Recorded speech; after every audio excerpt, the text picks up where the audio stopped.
Hi, welcome back to The Distressed Princess. I'm Rhonda, and in today's video, I'm counting down my top 15 favorite craft projects of 2021. Number 15 is a Valentine craft project where I revamped this door hanger from the Dollar Tree. It wasn't really Farmhouse, so it needed to go, and it pulled right off. It was just glued on.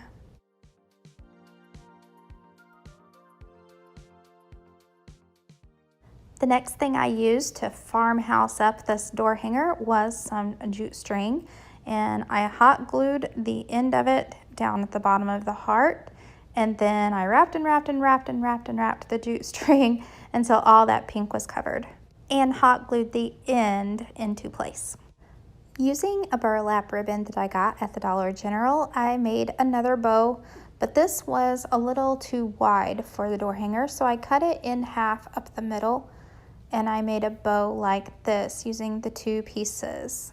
And it's the same technique as the bow I made earlier in the video, only doubled with the two pieces.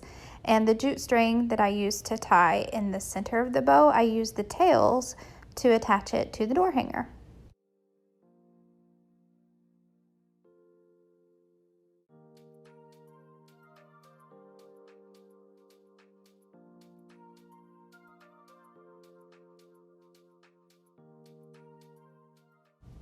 Now, this is something that'll match in my house a lot better than the original.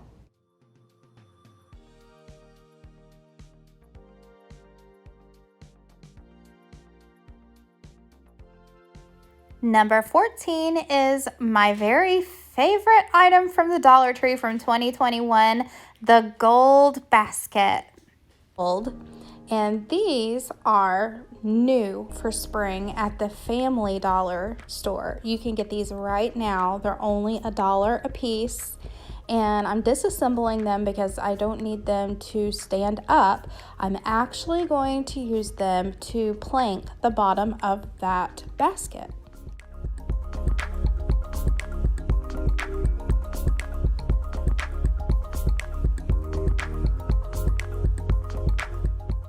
When removing the houses from these pieces, be careful because you might want to use them in a DIY later because they are nice.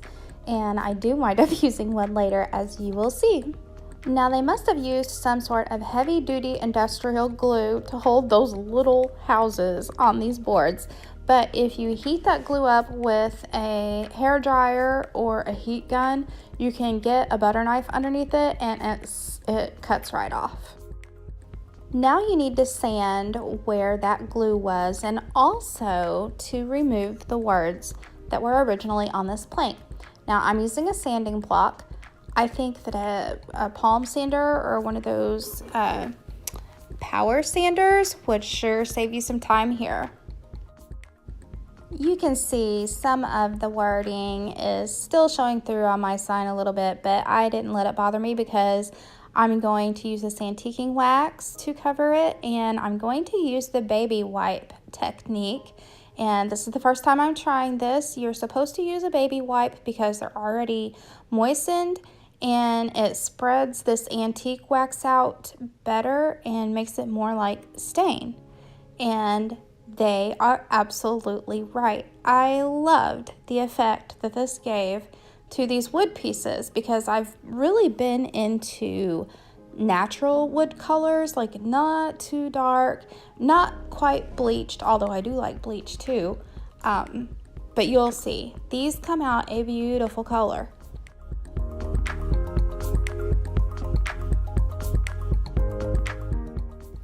Okay, so truthfully, I love the gold color on these baskets. And if I had more sort of glam or more modern decor in my house, I would leave these gold because I think they're really beautiful the way they are. However, I have more of a rustic farmhouse thing going on in my house, so I'm using black chalk paint to paint this basket black. I was so proud of this idea. Look how stinking cute this is when you put these wooden planks in the bottom of this now blackened basket.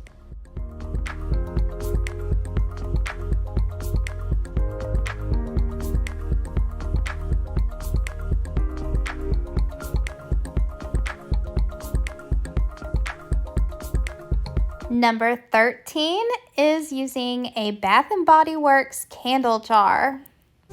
My plan is to turn this empty candle jar into a jute string holder, so I need to drill a hole in the center of the lid.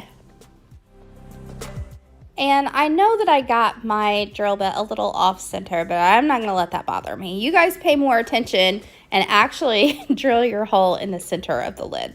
Now, if you have something on the top of your lid, like wording wise, like mine came from Bath and Body Works, and I don't really want that to show through because it's embossed into the metal, just use spackle and spackle over any wording or any designs that you don't want to show on your candle lid.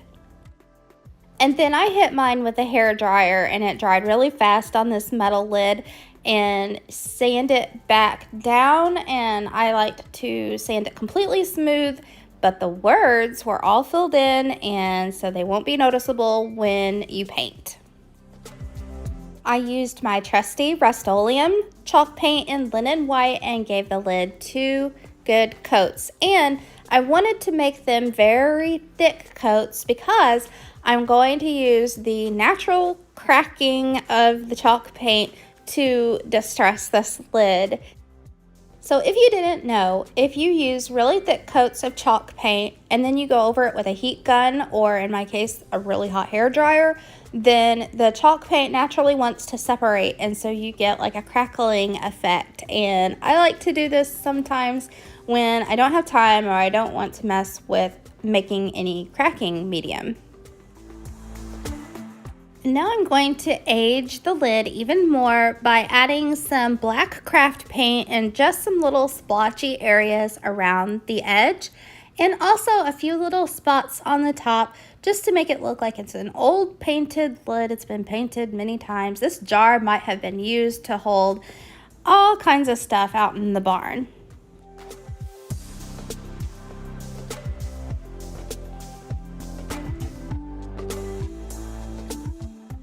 And after all the paint is dry, the only thing left to do is to add the jute string. And I love this big chunky ball of jute string. I think it came from the Dollar Tree. You can find it there, or Walmart, or any craft supply store. But look how cute that is showing through this jar.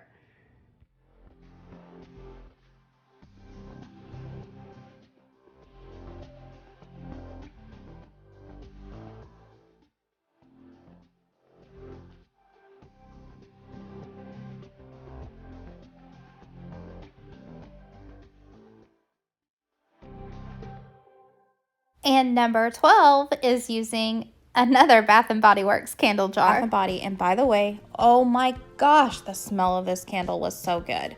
I cleaned it out using just running it under hot water, and I used a scraper to peel the labels off. I was able to get it all cleaned out.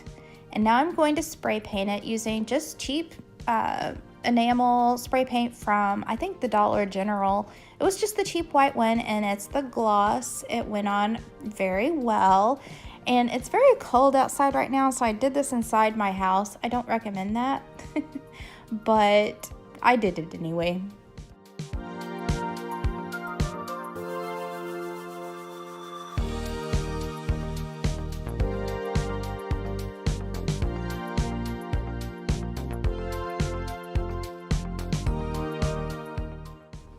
Then I got out my Sharpie paint pen in black. I love this thing, and I'm going to draw a design. It's just the simplest thing, and it kind of reminds me maybe of a boho design, but I think it's very farmhouse too, and I just love black and white together. I guess that's sort of the theme today.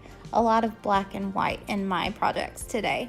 But so simple, you can do this. Just make sort of little disconnected V's and just go all the way around the jar.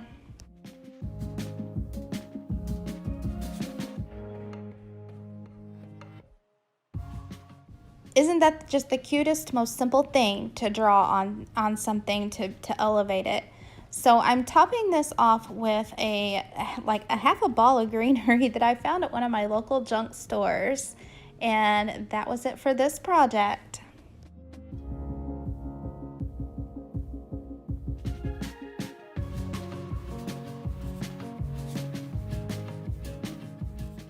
In number 11, I made use of this pretty paper that I found at the thrift store.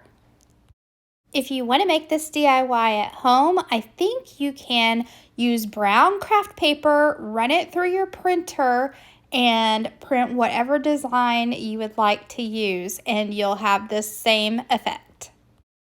And this is a frame I got on clearance at Hobby Lobby for $2.49. It didn't have any glass or anything with it. These are so easily found everywhere. I used my roller cutter from the Dollar Tree to cut a piece of this pad of pretty paper into the size that I needed. And oh, I almost forgot. I did remove the top page to use for another project. So there's only one print and then the cardboard backing. Now the frame I wanted to be white, so I painted it 2 good coats of Rust-Oleum linen white. As always, I used my hairdryer to speed up the drying time, and then I used 120 grit sandpaper to distress the edges and the inside edges of this frame.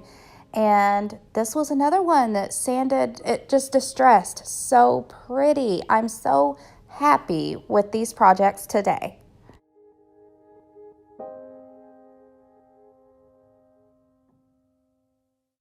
Making sure that the print was all looking nice on the front side, I flipped it over and I got out my heavy duty staple gun and I stapled 1 in each corner, 1 on each end, and 2 on each long side.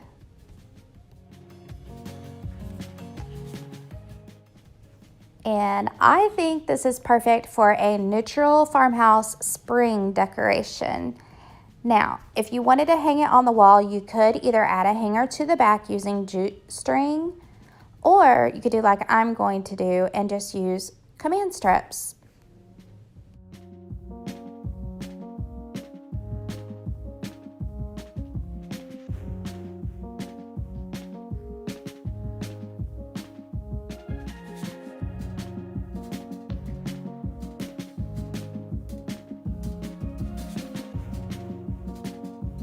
Number 10 is a Kirkland's dupe. I made over this $60 sign for much, much less. Clearance poster frame from Walmart. It was only $4, but I think I can turn this into that farmhouse sign. And if you have ink and paper in your printer, then you can have a farmhouse sign. No one said that you had to use Cricut for everything, and I'm not gonna do it this time. So I just went into Canva and printed out these letters, and I found the wreath, just Google images, and that's what we're going to use instead of vinyl. So then, of course, the first step is to remove all of the inside goodies from the poster frame.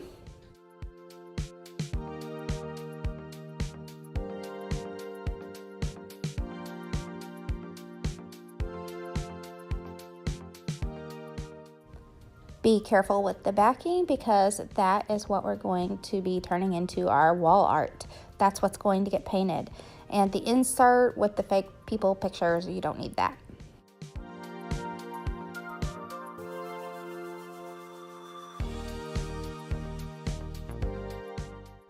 I'm going to be painting this frame white, so I'm taping off the plexiglass. That's actually plexiglass. And it could be removed, but I went ahead and left it intact. Tape that off, and then I painted the frame 2 coats of Waverly white chalk paint.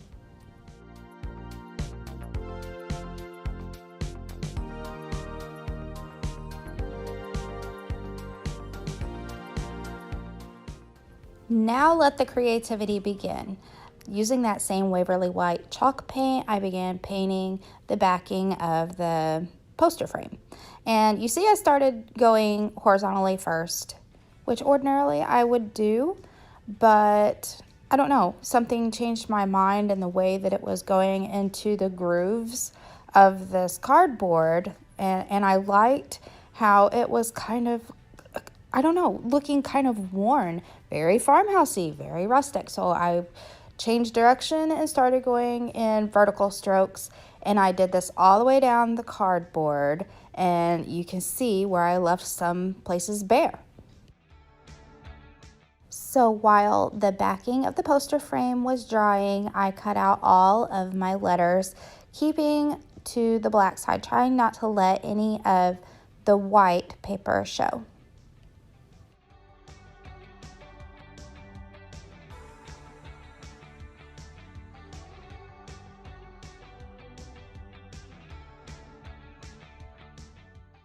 Once the backing was dry, then I used this kind of light brown marker that I had to draw shiplap lines.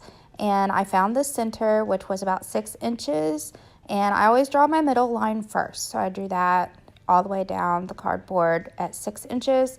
And then for the other planks, I decided to make those 3 inches. So then I measure out 3 inches from that center line and make a mark and draw my line on this side, and I'll repeat it on the other side.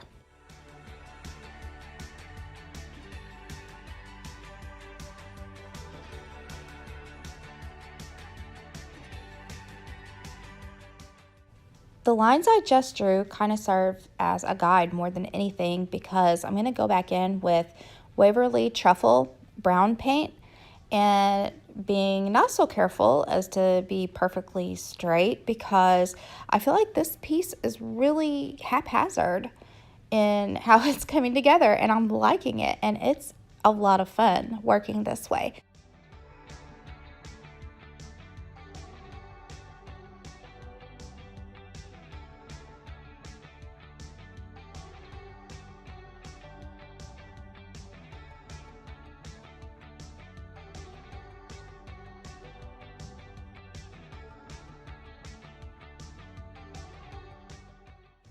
Once those rustic shiplap lines were completely dry, now I bring in all of my cutout letters and do a fitting, an arranging, making sure that they're spaced apart right, and crossing fingers that they are the correct size. And again, I used Canva to make these letters. It's a free thing you can get on your phone and your desktop. I have it on both, and it's awesome for designing.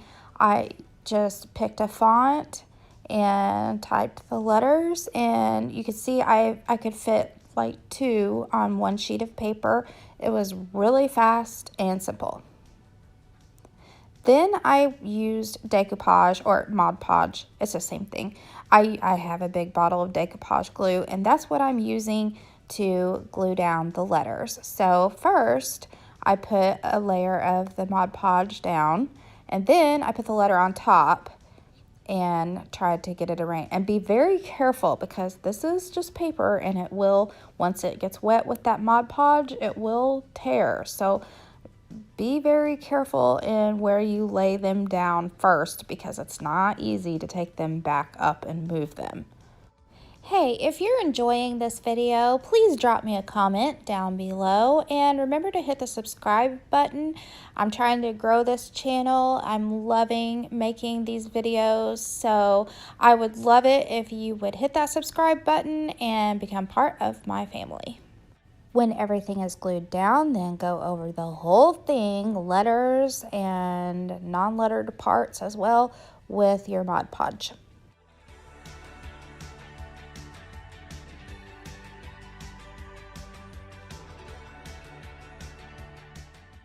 You can see I'm kind of patting that decoupage on those letters, and that's to try to minimize the bleeding from the ink.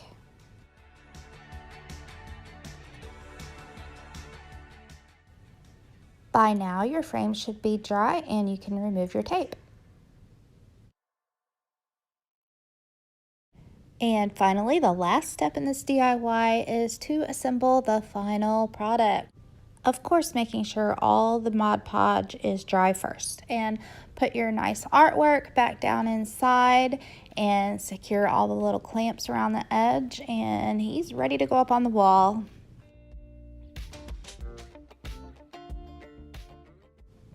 So here's the final look, and it only cost me $4. And even if you had to buy this poster frame at full price, it was only $15. So compare that to the $60 that Kirkland's wanted. This is a win.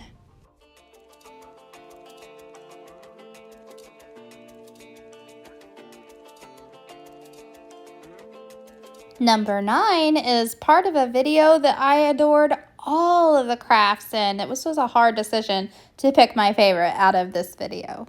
In the next DIY, I'm going to make over this old candle jar, and I liked the square shape of it, and I thought it might be a very pretty vase.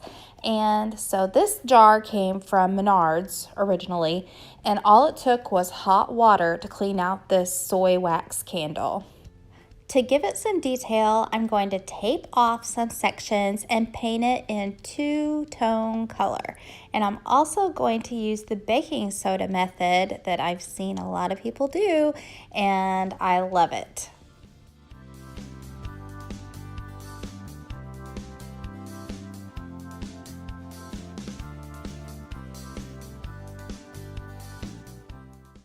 Make sure your tape is completely pushed down on the edges so that the paint will have less of a chance to get up underneath it. The colors I'm using are Mineral from Waverly that you get at Walmart, and it's chalk paint, and the other color is going to be white. And I decided to put one regular layer of paint down first so that maybe the baking soda layer would have something better to stick to than just the glass.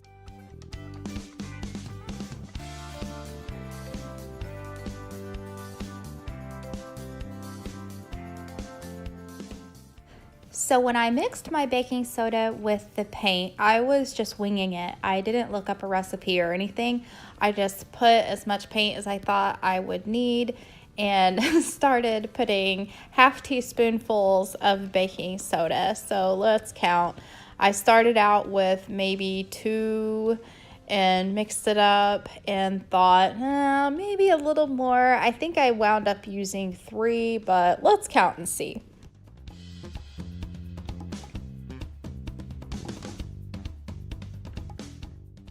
Yep, 3 half teaspoonfuls. I guess looked like that was good enough for me, so I put that on top of my base layer. Now, Waverly chalk paint is already pretty thick, but when you add the baking soda to it, it gets really, really super thick. And so it took a lot longer to dry. Even when I used my hair dryer to speed up the drying time, I still could have stood to let it dry longer, as you will see. Peeling off the tape is one of those exciting moments for a crafter. I just love peeling that tape off and seeing the crisp line. Now in this case, it was not actually the crispest of lines, but it was perfectly good enough. The next step is to tape off the part that we just painted so that we can paint the top portion with the white paint. And this is what I was talking about earlier, that I could have stood to let that mineral paint dry longer because, and I was a little bit worried about this when I did this, but for time constraints and making a video, I rushed it so that I could get this done for you guys. So I put the tape over the mineral paint, and I should have waited longer for it to dry, but it's okay because you'll see how I fixed it in the end. I'm using the fabulous Rust-Oleum chalked in linen white to cover the top part of the jar, and I did 2 coats with just this regular chalk paint, no baking soda added. And here's the moment of truth. The peeling off of the tape reveals that yes, indeed, the mineral paint was not dry enough and some of it did come off with the tape. But don't worry, because I still have that paint mixture mixed up over here to the side, and I'll just patch it right up.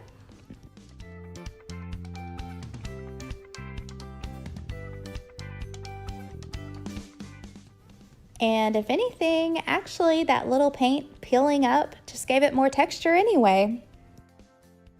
The next thing I wanted to do to the jar was add a nice pretty floral stamp, and I had this really nice one of a tulip that I thought fit the jar just perfect. And for a little added touch, jute string around the top. The flowers I chose to put in the vase came from the Dollar Tree, and they are called hyacinths, hyacinth. I looked it up. The pronunciation is hyacinth. And to go with the hyacinths, I decided to add some eucalyptus greenery that I had. And this vase turned out so pretty. I'm gonna have to keep this DIY for myself.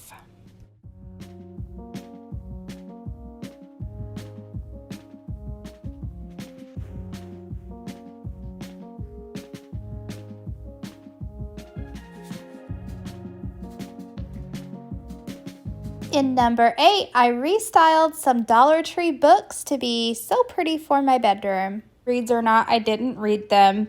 I do like to read books, but I bought these books just for decorating purposes only, not for reading. And one of the simplest ways that you can use books in decorating is to remove their jackets or their book covers and replace them with prettier ones. So we're going to do that with these books. I'm going to make new book covers using these pretty floral bags that I got at the Dollar Tree, and they're a large size, and I'm going to need 2 of them to cover these 3 books. So you start with the small narrow sides that's got the fold in the center, and you want to use that folded center as a cut line and cut down the bag on both sides.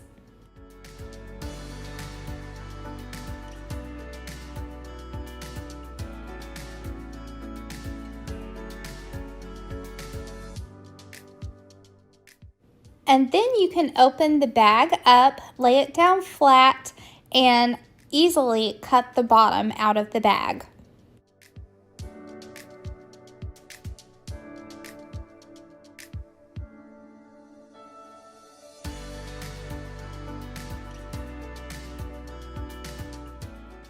I wanted to use the parts of the bag that already had a fold. And so the parts that have the different design that were the small sides of the bag, they are the parts that wrap inside the book, and they did fit almost perfectly. Then I used the original book jacket to make a template, and I traced a line for my new book jacket.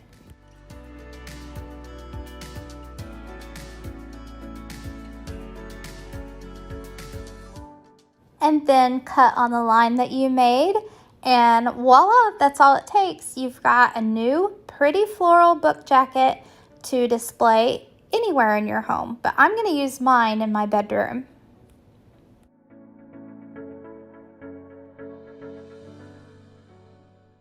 I made 3 book covers for my 3 books, and then I looked at them and decided that I wasn't so happy with the edges of the books being all different colors, because I'm going to display these in my bedroom and I wanted them to match everything in my bedroom. So since I'm not planning to read these books, I'm going to paint the edges white. And so after I painted them, I was a lot happier. They looked a lot more uniform and just prettier in my opinion. And something else you can do is paint the whole book white and then embellish it with whatever you want. So I had this ribbon that I got on clearance at Michael's some time ago, and I was hoping to use it in the spring. I think I bought it for Easter, but I didn't wind up using it. But I'm going to use it on this book right now, and it's wired ribbon. This is so simple. I didn't even need a glue gun. And here are my made-over Dollar Tree books that only cost me $5 to make, and I absolutely love them.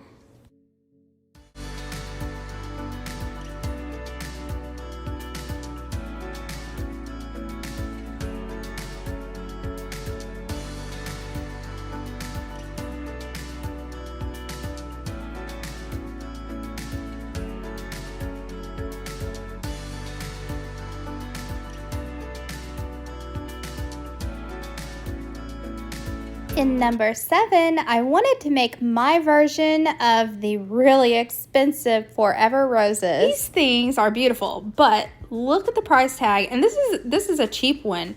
Usually they'll run up to $500 or more I've seen. Well, I'm going to make something similar using a box that I found at the Dollar General store. It was only $1, and I'm using 2 bunches of the white roses that you get at the Dollar General, and they're $3 a bunch. So I had this foam already from the Dollar Tree, and you want to fit it inside the box, and you want it to fit perfectly inside the box. And so I just figured out a hack in how to do this like a puzzle. I kind of pushed that foam down onto the edge where it would go, and it made a mark, and then I was able to take my knife and cut that foam into a piece that would fit. Well, almost perfect. It made the box bulge a little bit, so I had to use my knife and cut a little sliver off just so that it wouldn't make the box bulge. And then I cut a couple more pieces to complete the little foam block puzzle. I think in this project it's important that you have the whole box full, as full as you can get it with the foam, and also you want the foam to be the same height all the way around. You want it to be uniform. Then I cut each flower off of the rose bush. There were 6 flowers on each bush, so I had 12 flowers total, which was perfect for this size box. And I'm not for sure, but it looks like to me that the Forever roses are more like rose buds. They're not like fully blossomed roses to me. They look like smaller rose buds. So what I'm doing here is I'm taking off the more opened up parts of the flower, like the 2 layers of petals that are on the bottom, along with the green piece that keeps them in place.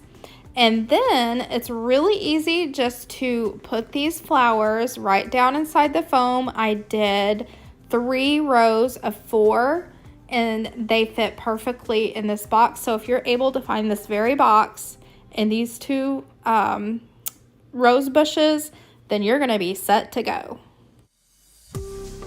And just look how quick, easy, and pretty this turned out. And you could also spray some perfume on these roses. I think that would be an awesome idea.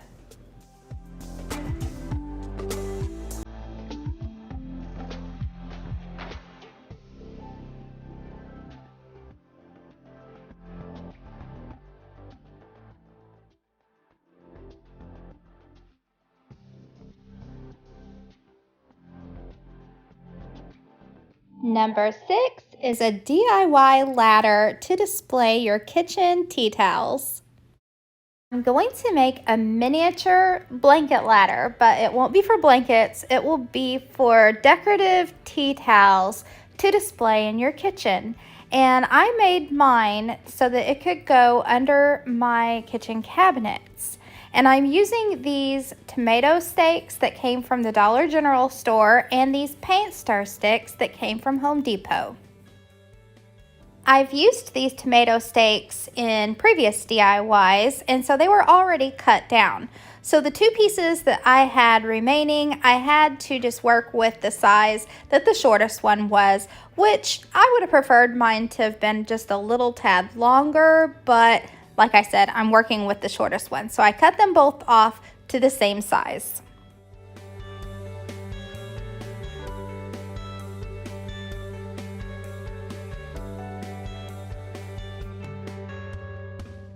As for the paint stir sticks, I laid them out with the tomato stakes, and I just kind of eyeballed everything, just how I wanted everything to lay, how far apart I wanted the legs to be, and how close together I wanted the rungs.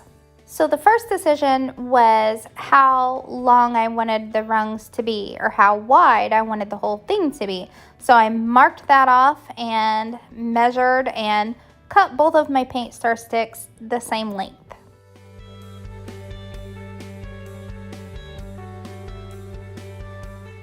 Then I sanded down all the wood pieces so that I wouldn't have a lot of splintery edges. Then I had to decide how close together I wanted the rungs to be. And that piece of wood that's at the bottom, that's another paint stir stick that I was just using to keep everything kind of even and together. So once I had my rungs placed where I wanted them to permanently be, then I put marks where they're going to go so that I know when I put my wood glue, which is super glue wood glue that I got from Dollar Tree, I will know where to put it right back. See, so when I pick this up, I know when I put them back down, they're going right where I wanted them to. And these paint stir sticks also have a ruler on one side, which I had to think about. Did I want the ruler to show on the front of my ladder or not? Which normally I don't. Normally in projects, I put the ruler side to the back where it can't be seen. But for some reason, I thought that that was charming for this little tea towel ladder. So I am leaving the ruler toward the front of the ladder. So what you're looking at is the back of the ladder. And now I'm cleaning up that wood glue that seeped out around the edges. And I have to say, I think that this super glue wood glue really is better than ordinary cheap wood glue, I should say. I know that Gorilla makes some wood glue that's probably awesome, but just for $1, I say give this a shot. It's really good. But because I'm impatient, I didn't want to wait for the glue to dry all the way, so I'm using my heavy-duty staple gun to also staple them in place.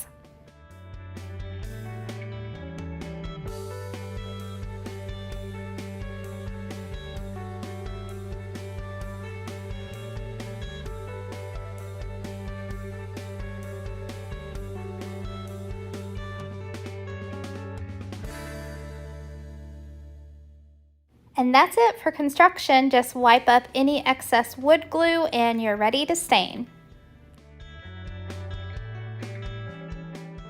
I'm using Waverly Antique Wax and a baby wipe to stain the whole thing front and back. When it was dry, I went over it with some fine grit sandpaper to do a little distressing around the edges and to tone down the darkness of the stain.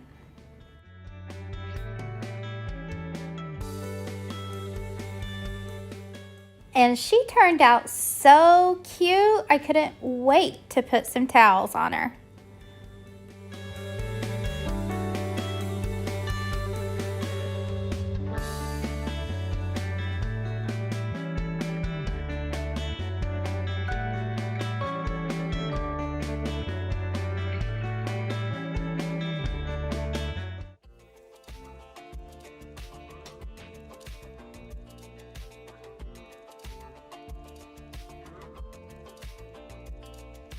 Number 5 is the t-shirt I made for my sister's birthday. We are both kids of the 80s, so I decided to make her very own Top Gun t-shirt. And I designed this myself in Cricut Design Space. I'm sorry I no longer have the file to share with you guys, but I want you to use this as inspiration to make your own infusible ink designs. You'll set your material dial to paper and then load the A slot with an infusible black ink pen. You'll need a light grip mat and a piece of laser copy paper. And then you can load your mat and hit go.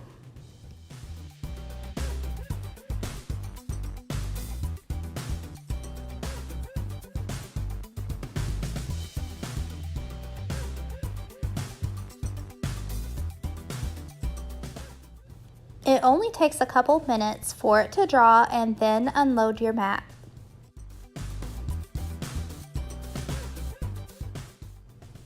The best way to get the paper off of the mat is to turn it over and peel the mat away from the paper.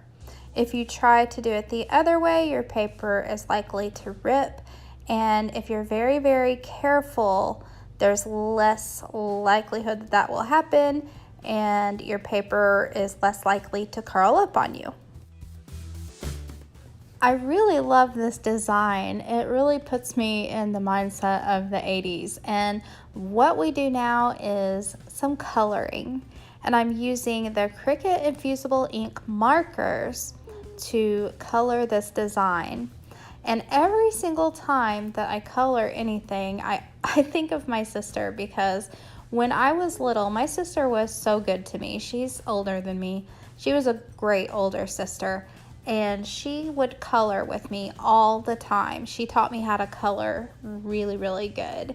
And she never treated me like a bratty little kid sister, even though I'm positive that I was bratty at times. But anyhow, just a little story there. I always think of her when I'm coloring. You'll notice that I layered some colors in the sunglasses, and just stripes of different colors. I thought that gave it a really neat effect. Now we get our Easy Press ready to transfer the image onto the t-shirt. And if you go to Google Cricut Heat Guide, it will bring up this page that you put in what materials you're using and which Easy Press you're using, and it will tell you exactly what supplies you need, how to prep your material, and how long and how hot your Easy Press should be on.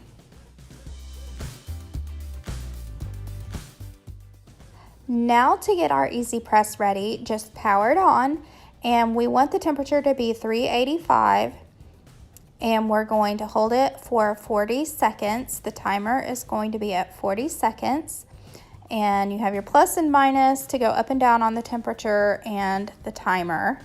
And then the Cricut that's red right now will turn green when it's done heating, and it will also beep when it's done heating. Now the shirt that I'm using is a Gildan shirt, and they say that it is important for the infusible ink to have a high polyester count. Well, this is 50% polyester and 50% cotton. And I'm not sure if the infusible ink would take to 100% cotton or not, which I prefer not to have 100% cotton anyway, because you know how that shrinks. So I did this t-shirt, and it's a magenta color. Even though it looks red in this video, it's a really pretty magenta color.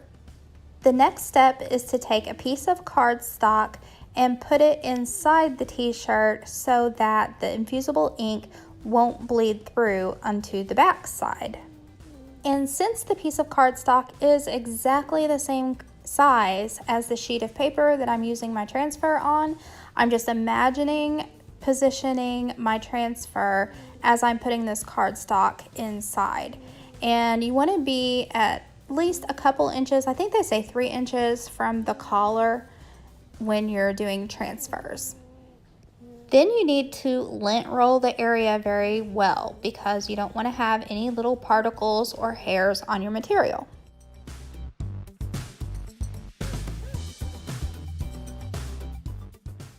Next, you'll need to get your butcher paper ready, and you'll also need to get your heat resistant tape ready. And I use the Cricut brand heat resistant tape, and I cut off 4 pieces. Now you will preheat your material, holding it on for 15 seconds. And because my image is actually bigger than what the Easy Press is, I moved it 3 times to cover the whole area that I will be transferring onto. And this is to remove any wrinkles and moisture.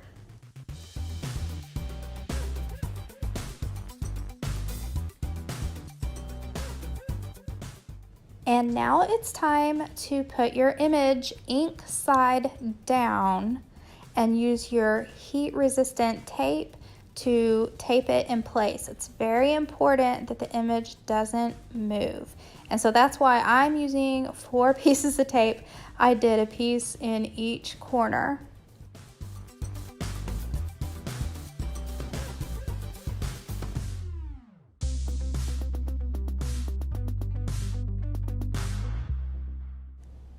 Then cover the image with your butcher paper and put your heat press straight down. It says light pressure, and if you hit the little Cricut button on the heat press, then it will start the countdown, and it's for 40 seconds.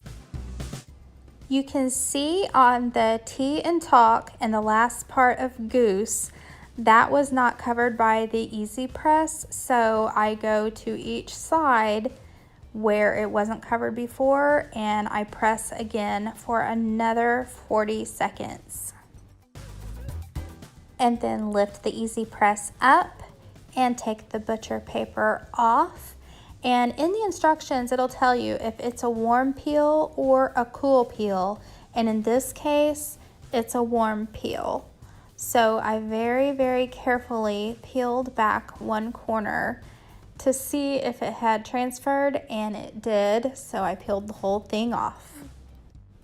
You could stop right here, or if this was on a white t-shirt, it would be really, really pretty too, but I wanted something different. I'm taking my t-shirt outside, or my sister's t-shirt outside, and I'm going to bleach it. And I put wax paper inside the shirt so that the bleach does not go through to the back. I only wanted it on the front. This is a squirt bottle I got from the Dollar Tree, and it is with straight bleach on the spray setting, not stream, but spray.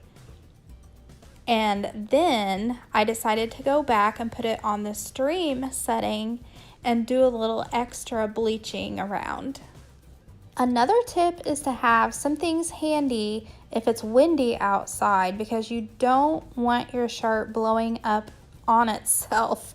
So I have glass milk bottles setting on each sleeve and at the top and at the bottom to keep everything held down while I'm doing this bleaching.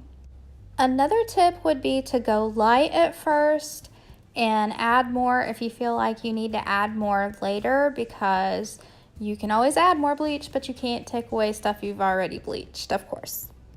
The longer that it stays outside in the sun, the more it's going to bleach out. And I left mine out for about 30 minutes, and this was the result. It didn't have a lot of bright white, it just bleached into a really pretty pink.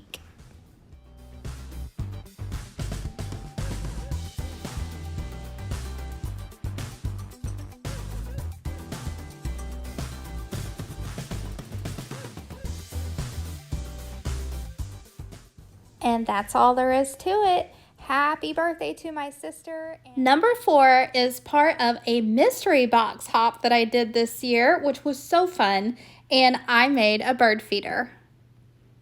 For the first DIY, I was able to use a lot of the things that Jamie sent me. It just kind of came together, and I don't really know how, but I love it. So I'm using the craft jar, the decoration box, the metal sign, some wooden beads, and the plant hanger. The first thing I did was remove the label from the craft jar, and it did leave behind a little bit of sticky, so I had to go back and wash that off with a warm soapy rag. Then I removed the rope hanger from the metal sign, and you're not going to believe it, but I'm going to remove the house as well, and it is screwed on. I was really surprised to find that the house decoration was screwed onto the metal piece and not just glued, but actually it's both. After I get the screws removed, it is still attached, and you have to kind of pull it and pry it off of the metal piece. It left behind a little bit of that MDF board, but that's okay. That's not going to bother the project at all. Then I removed the very, very stuck-on sticker from the other side. I used my hair dryer to heat it up, and it came off much easier. Now, the plan in my head required this half circle on this box to be removed. So I got my little cutting mat and a utility knife, and I scored it 3 or 4 times, and then it very easily just snaps off of the decorative box.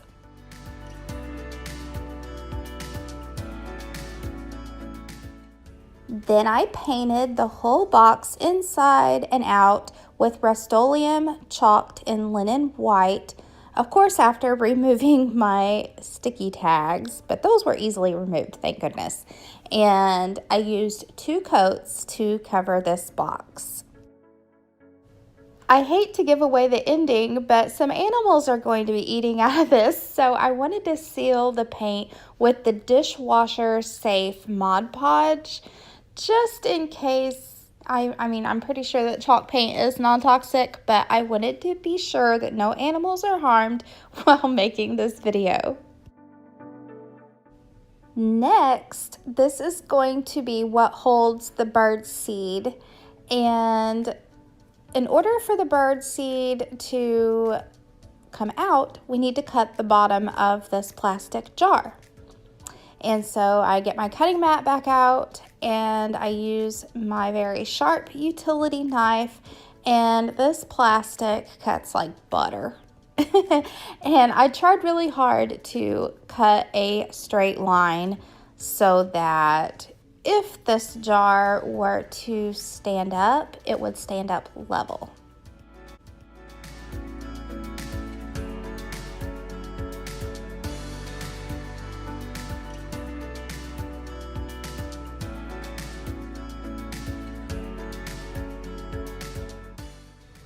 Next, you need to unscrew the lid on the jar, and it's going to be attached to the metal roof piece. And I'm going to attach it right in the center, and I'm going to use E6000 and a combination of hot glue for time purposes.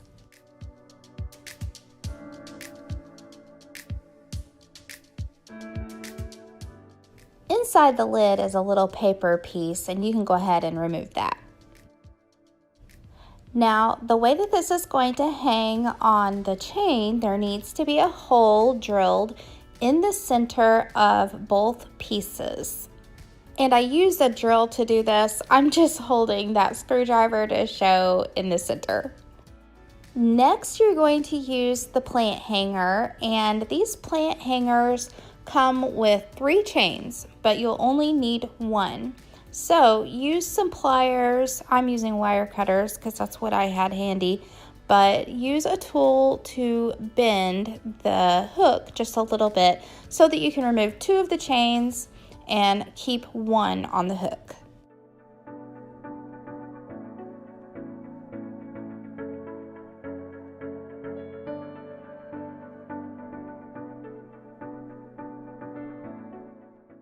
And don't forget to bend the S hook back so that your chain doesn't come off. Then remove the clip that's on the end of the chain because you won't need that, but save it because you might need it for a DIY some other time. Now you're going to take the last link in the chain and bend it so that it is straight, like a pin.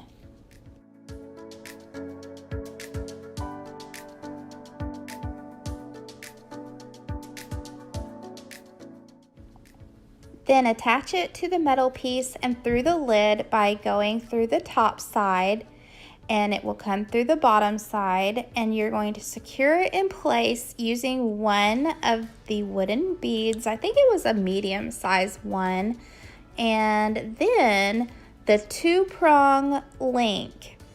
You can bend each of the prongs over to the side, and that secures your chain into place.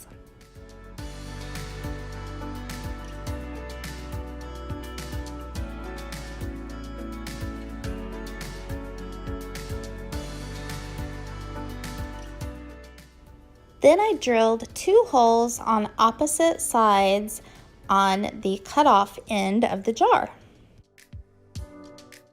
Then we're going to use 2 links, one for each of those holes that we drilled, and that's going to attach the birdseed jar to the wooden box that's going to be the landing spot. So you see here I have one link attached to each of the drilled holes. And you'll also see that I drilled 2 holes in the bottom of the box. Now I'm going to use black wire that I got at the Dollar Tree to attach everything together. And you'll need 2 longer pieces. You will loop the wire through each of the links and twist it all up.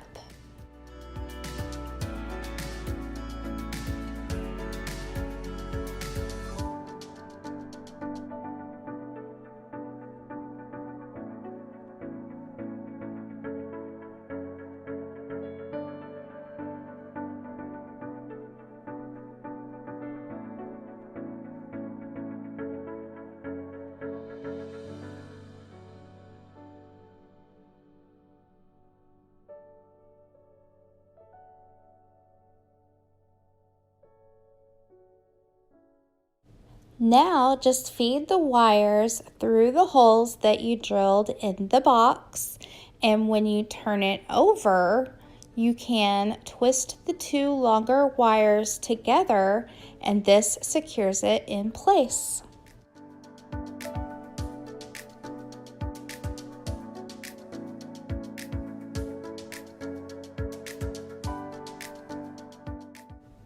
This design is using gravity so that the bird seed inside the jar will fall down into the tray once the birds start eating it.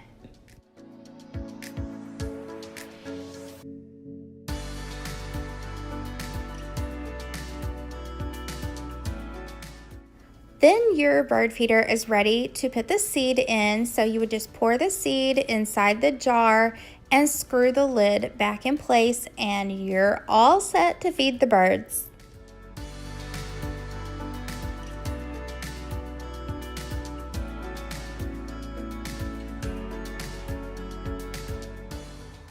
I can't even tell you how happy it made me to watch the little birds come eat out of my DIY bird feeder that was made all from Dollar Tree materials. In number 3, I decided to try my hand at making a cloche, and I was so happy with the results this year. And also, I'm using the lid off of this jar that I got at Goodwill for $1. These were really prevalent in the 90s, so you can usually find these at thrift stores and Goodwill. And I'm using this wooden round decorative piece. I think it's supposed to go on wreaths, and it came from Dollar Tree. The first thing you'll need to do is remove that plastic piece that goes on the lid, and it really easily just popped right off with a screwdriver. I'm going to use Rust-Oleum Linen White chalk paint to paint the wooden round that I got from Dollar Tree, but first I wanted to cover that hole that is in the wooden round or fill it more. And I used caulk that is from the Dollar Tree, but really I think spackle would have done better, and they have that at the Dollar Tree as well. When you're gathering your pieces to make this project, it's just important that your wood round is big enough for whatever vase you find, that the vase will sit on top of the wood round and not hang over the edge. It took 2 coats of the chalk paint to cover the design on the wood round. Next, I'm going to use one of those tiny little flower pots that you get at the Dollar Tree. I think they come in a pack of 3, and this one had a chip in it, but that was okay. It didn't bother me too much. And I'm going to dry brush some of that white chalk paint onto the flower pot. Then I filled the flower pot with some of that Spanish moss that I got at the Dollar Tree, and it doesn't take very much since this pot is so small. And I'm going to hot glue it to the bottom of the wood round.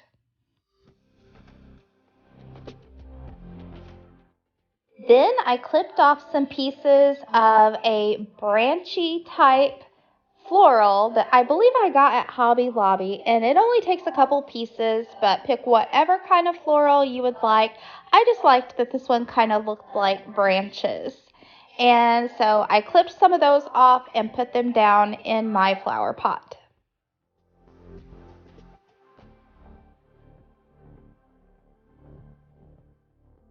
Now to assemble the cloche part, I used E6000 on the top of the vase, which will now become the bottom. So the open end of the vase, I put the E6000 around the rim, and then I put it down on top of my flower pot and secure it into place.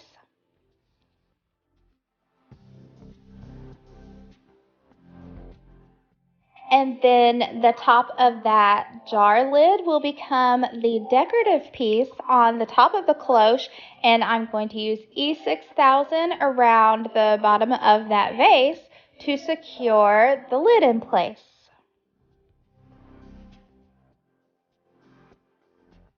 And that's it, just from a Goodwill find and an empty vase, I had my very own farmhouse cloche.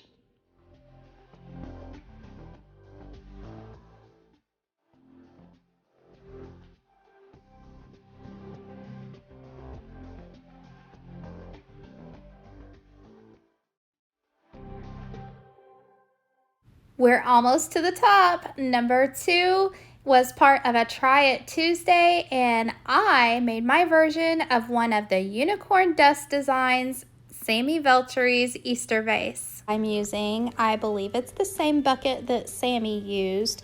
Hers did not have the rope at the top, and so I'm removing the rope from the top of the bucket. It was really easy just to pull it right off the top. And now I'm going to use the method that Sammy used to make this look like a rusty bucket. And she used the Waverly Antique Wax, and she also used Waverly in the color Mineral, which I did not have. So I'm using this Deco Art chalk paint from Michaels in the color Artifact, which is the same kind of gray color. Now she had a big, fat, chunky brush that she applied with, which I don't have, so I'm just using a little stencil brush from the Dollar Tree. So I took a good amount of the antique wax, and I'm going to mix that gray chalk paint with it to get a more chocolate milk color.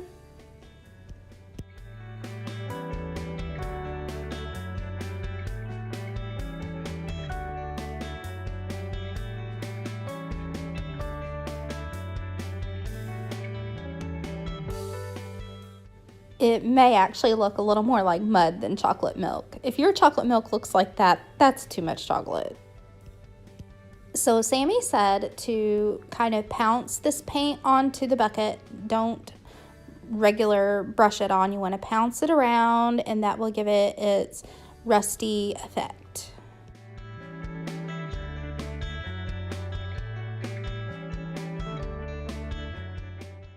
Next comes the part with the coffee. She coffee stained her picture of the rabbit, and so I brewed up a cup of coffee.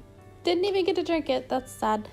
Anyhow, I brewed up a cup of coffee, and I've got my printout of my rabbit, which is a different rabbit than what Sammy used, because I didn't see at first that Sweet Sammy did link her rabbit picture in the description box of her original video, which will be linked in my description box.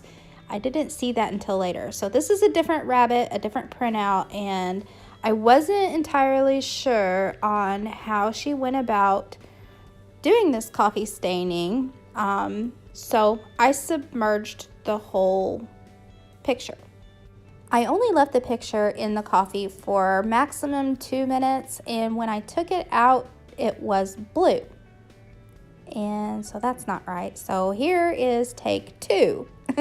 This is when I went back to see what Sammy actually did, and I saw that she had a link for this rabbit in her description box. So I printed that, and maybe it makes a difference in what picture you use. I don't know, but I recommend go down in my description box, watch Sammy's original video, and get the link for this rabbit.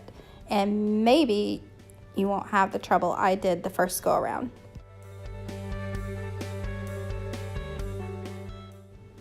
This time when I put the rabbit in the coffee, I just decided to let it kind of sit on top and try not to submerge the whole thing because I'm thinking maybe the ink got messed up when it went completely underwater. So that could be it too. I'm not sure what actually turned the rabbit blue, but this worked for me. So this is how I would do it again, and this is how I would recommend for you to do it. Just let it sit on top, and it only took 1 to 2 minutes gave me a good enough yellow color that I liked. The next step is to take a heat gun or a hair dryer. In my case, I have a hair dryer, and dry your bunny. And as you're doing this drying process, the paper naturally wants to kind of wrinkled up, which is good. I know Sammy kind of crinkled hers up a little extra, and I felt like I really didn't need to do that because my paper wrinkled up pretty good on its own through the drying. I don't know what gave her the idea to put this bunny picture in coffee, but it was genius. It was just absolutely brilliant because now this looks like an old label, which is what Sammy intended. Now, the next part was she wanted the edges of her picture to look, old and worn like a label, so she tore around the edges. And I don't know how. The simplest things are always so hard for me. She tore her picture so precisely, so perfectly, and I wasn't able to be so precise. And even though I was trying to be very careful, I wasn't tearing my picture quite as straight as Sammy was able to tear hers.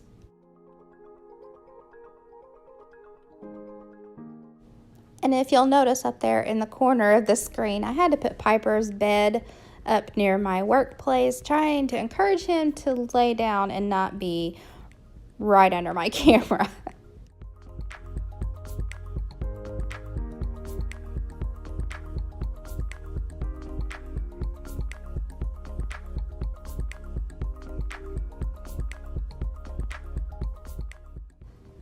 I'm trying to go by memory what Sammy used exactly in her video. I think she used Mod Podge to attach her bunny to the bucket. I'm not positive, so I can't say for sure. You'll have to go check her video. But I'm using Mod Podge decoupage. This big thing of decoupage that I got at Walmart a long time ago. It's lasted me forever, and that's what I'm using to attach my bunny to the bucket.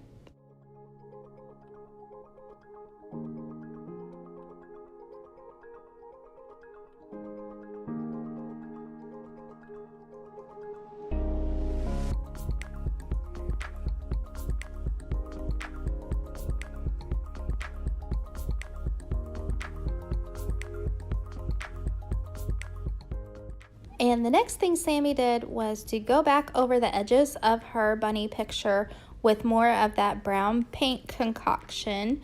And that's another genius thing that she did, because when you go back over the edges, it really blends it into the bucket and makes it look like it was a label made just for this bucket.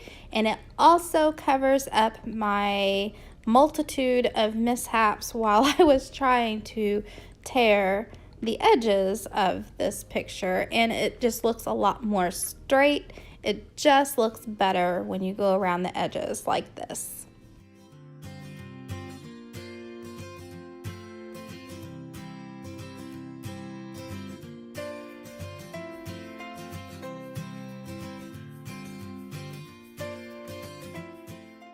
Now Sammy had burlap, like actual burlap, big thick burlap to put around the top of her vase, but I didn't have any of that, so I'm using this burlap ribbon that came from the Dollar General store, which I know you can also get this at the Dollar Tree. And this one's a little bit, if you buy the one at the Dollar General, it's a little bit more gray in color than brown, but it's sort of an eye trick. It just depends on what you put with it. If you put it with something gray, it looks more gray. If you put it with something brown, like this bucket, it will look more brown. So for my purposes, it worked just fine. and I used hot glue to attach it to the top edge of the bucket.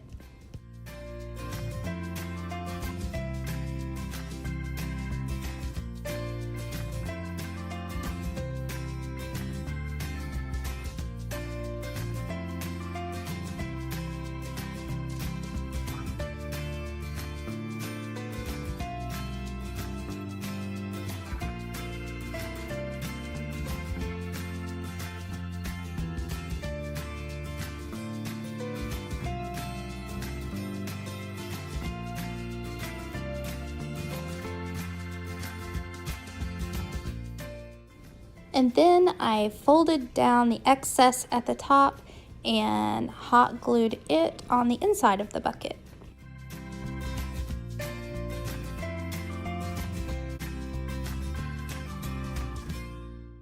Now the decorating of the bucket is done and it's time to fill it, and I'm using just whatever plastic bags I had laying around to fill most of the bucket. I used 2 plastic bags. And now I'm using Spanish moss from the Dollar Tree. I'm stealing it out of another container that I had that isn't currently holding any flowers. And I'm going to use it to cover my plastic bags. And this stuff is such a mess, really. It might be a good idea maybe to put a trash bag or something underneath that you could just wad it all up at the end of your messing with this, because look what a mess it makes. The flowers I'm using in my vase all came from the Dollar Tree, even the grass. I love them. It's lilacs and lilies and the grass, and I thought they were very Eastery and perfect for this bucket. So everybody, let's thank Sammy for this really cute Easter bucket idea.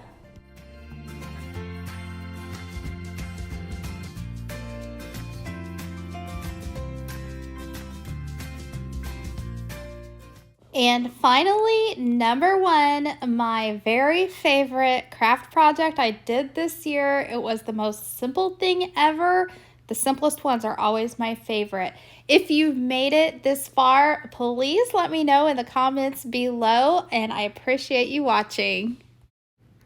The pillow pumpkin, the pillow from the Dollar Tree that easily converts into the cutest, fluffiest pumpkin. The next DIY is the easiest no-sew pumpkin I have ever tried. It's using this fluffy white pillow from the Dollar Tree and navy blue yarn from the Dollar Tree. You probably won't believe how easy it is to turn this square pillow into a round pumpkin.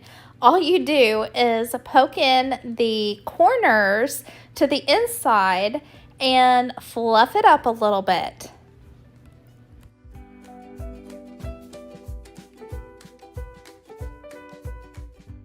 Lay a long piece of your yarn out and put the pillow in the center.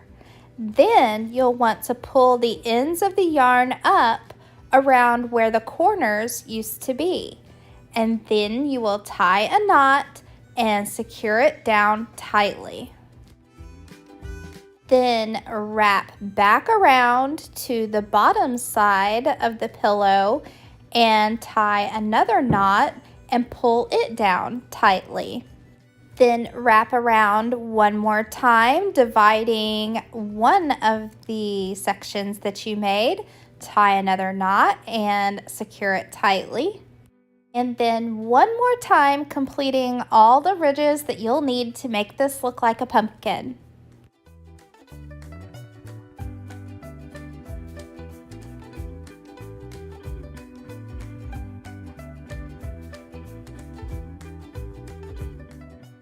Cut off the excess yarn and then do a double knot to keep it all held tightly in place.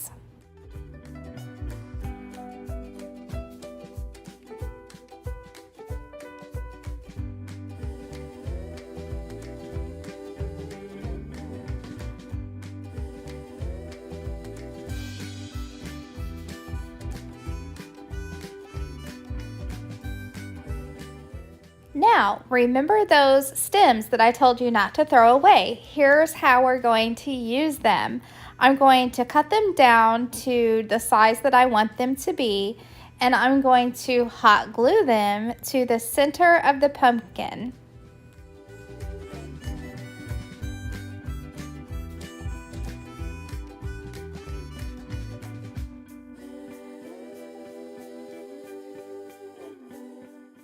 Then use some jute string to hot glue and wrap around both of the stems to look like one chunky pumpkin stem.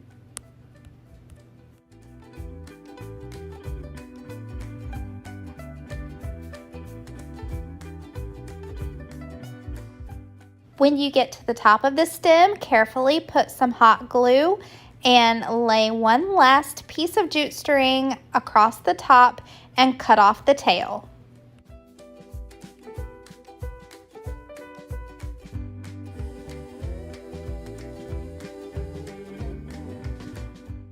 You could leave your pumpkin like this, but I decided to add some of those blue leaves from the Dollar Tree to make it match all my other DIYs today. I cut 2 of them from the stem and I hot glued them to the stem of the pumpkin. And to be honest with you, I chose navy blue yarn because I really thought that it would show, but that pillow is so fluffy that it really doesn't show. So use whatever kind of yarn you like.